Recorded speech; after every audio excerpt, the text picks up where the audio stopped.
할렐루야, 오늘도 좋은 날입니다. 로마서 8장 3절에서 13절 말씀 묵상입니다.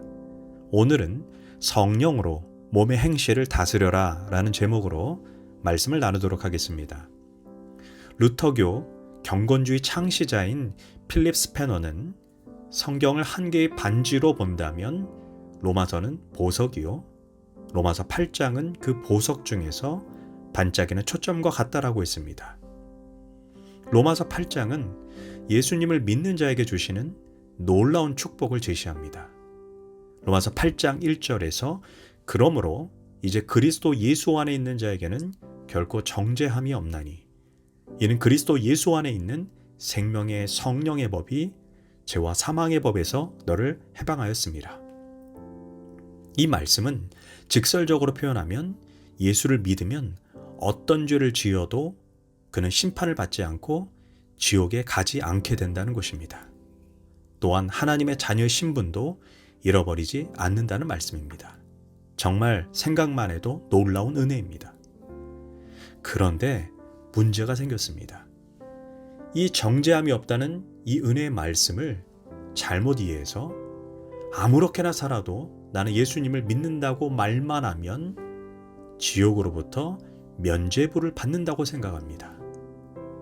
그래서 삶의 현장에서 명백하게 죄를 저지르고 사람들의 마음에 상처를 주고 하는 소리가 나는 그리스도 안에서 이제 정죄함 받지 않는다. 하나님께서 모든 죄를 다 용서해 주셨다. 그러니까 나는 떳떳하다. 나는 의로운 자다. 라고 말하는 사람들이 생겨났습니다. 이런 자들로 인해 세상 사람들은 그리스도인들을 가리켜 뻔뻔하다, 사기꾼이다, 거짓말쟁이다, 위선적이다 라고 비난을 하는 것입니다. 그러나 이는 성경을 잘못 자의적으로 해석한 것입니다. 바울이 그리스도 예수 안에 있는 자는 정죄함이 없다는 이 고백은 사실 바울이 죄로 인해 엄청난 영적인 싸움을 한 로마서 7장을 통과한 후에 한 고백입니다.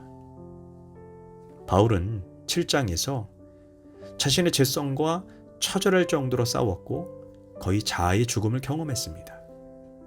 로마서 7장 22절에서 내 속사람으로는 하나님의 법을 즐거워하되 내 지체 속에서 한 다른 법이 내 마음의 법과 싸워 내 지체 속에 있는 죄의 법으로 나를 사로잡는 것을 보는도다.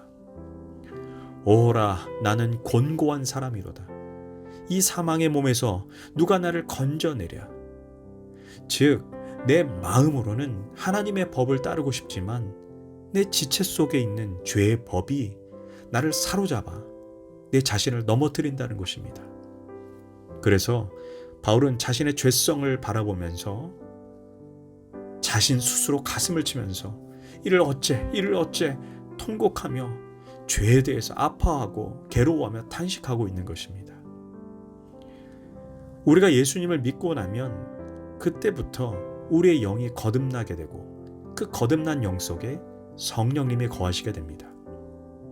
이제는 로마서 8장 2절의 말씀처럼 죄와 사망의 법이 아닌 생명과 성령의 법이 이제부터 역사하기 때문에 우리가 거듭났을 때 죄를 지으면 내면의 갈등과 고통이 따라옵니다. 작은 소매업을 하시는 자매님이 있었습니다. 그녀가 열심히 새벽 예배도 나오고 철야 예배도 나오면서 점점 신앙심이 깊어지기 시작했습니다. 어느 날 담임 목사님에게 찾아왔습니다. 목사님, 나 이제 괴로워서 교회 못 나오겠습니다. 라고 말을 했습니다. 그래서 목사님이 무슨 문제가 있죠? 라고 물었더니 자매님은 이렇게 말했습니다. 사실 부끄럽지만 저는 사업을 하면서 100만 원 주고 산 물건을 300만 원 주고 샀다고 거짓말을 했고 그 후에 350만 원의 물건을 팔았습니다. 예전에는 거짓말하고 조금 사기를 쳐도 마음에 불편함이 전혀 없었습니다. 그런데 어느 순간부터 제가 거짓말을 하고 나면 너무나 고통스러워 도저히 견딜 수가 없습니다. 그러자 그 담임 목사님이 그 자매님의 손을 잡고 자매님, 그 고통이 바로 예수를 믿는다는 증거입니다. 불신자들과 거듭나지 않은 그리스도인은 영이 죽어 있기 때문에 아무 고통을 느끼지 못한답니다. 이처럼 오직 거듭난 성도는 그 내면에 성령님이 살아계시기 때문에 생명과 성령의 법이 역사하는 것입니다. 예수님을 잘 믿으면 믿을수록 더욱더 작은 죄에도 고통을 당하게 됩니다. 반면 죄를 짓고도 아무 애통함이 없이 단지 나는 정죄함을 받지 않는다라고 말한다면 이는 교리적으로 믿는 신앙입니다. 스스로 정죄함이 없다는 확신만 있을 뿐 사실 그 사람 안에 성령님이 계신다고 말할 수가 없습니다. 물론 거듭난 그리스도인들도 죄의 연약함이 있습니다. 그러나 그 안에 성령님이 계시기에 죄를 지을 때 죄에 대한 탄식과 애통이 따라옵니다. 자신이 누군가를 상처 주었던 것에 대해 진실로 참회하고 용서를 구합니다. 이제는 죄와 상관없이 살고자 애쓰고 다른 사람을 용서하고 감사하는 삶을 살고자 노력합니다.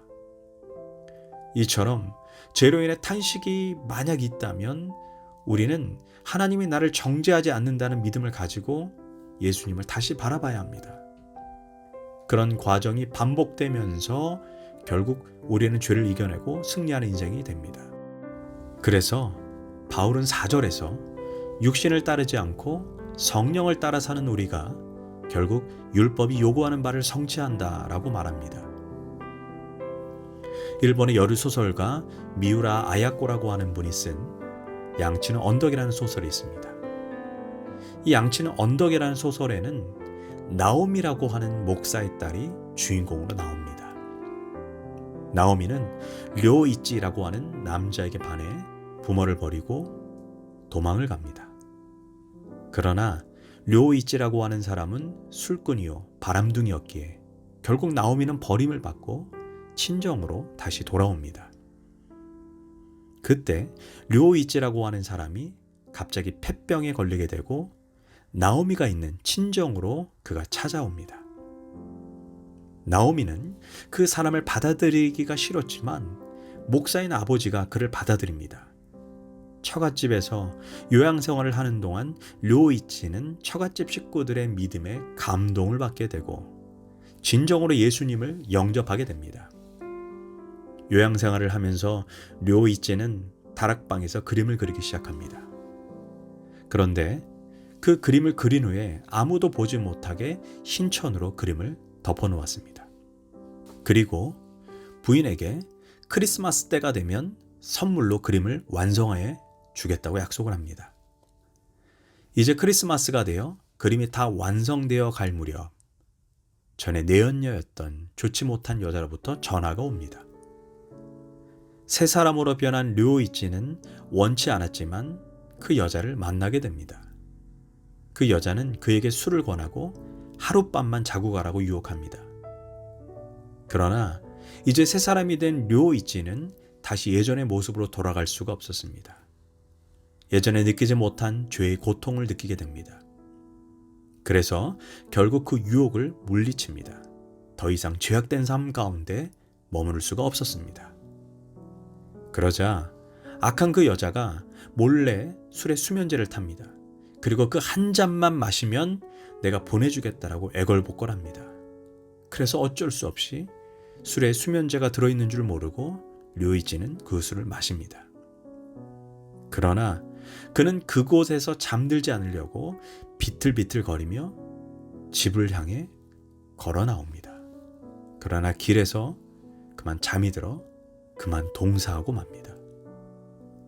소설의 클라이막스는 료이치의 장례를 치르고 나오미는 그가 다락방에서 그렸던 그림의 천을 벗깁니다.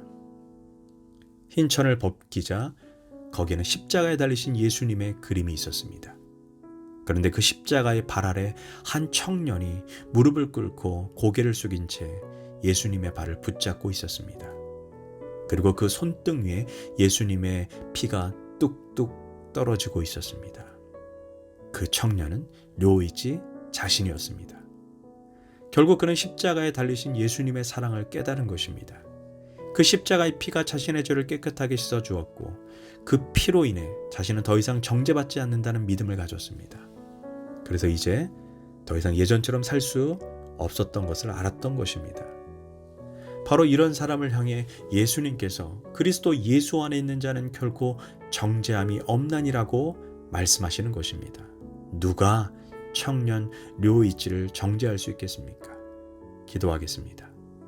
주님, 진실로 내 삶이 변화되게 하소서. 교리적으로 아는 것이 아니라 내 안에 계신 성령님을 통해 예수님을 바라보게 하소서.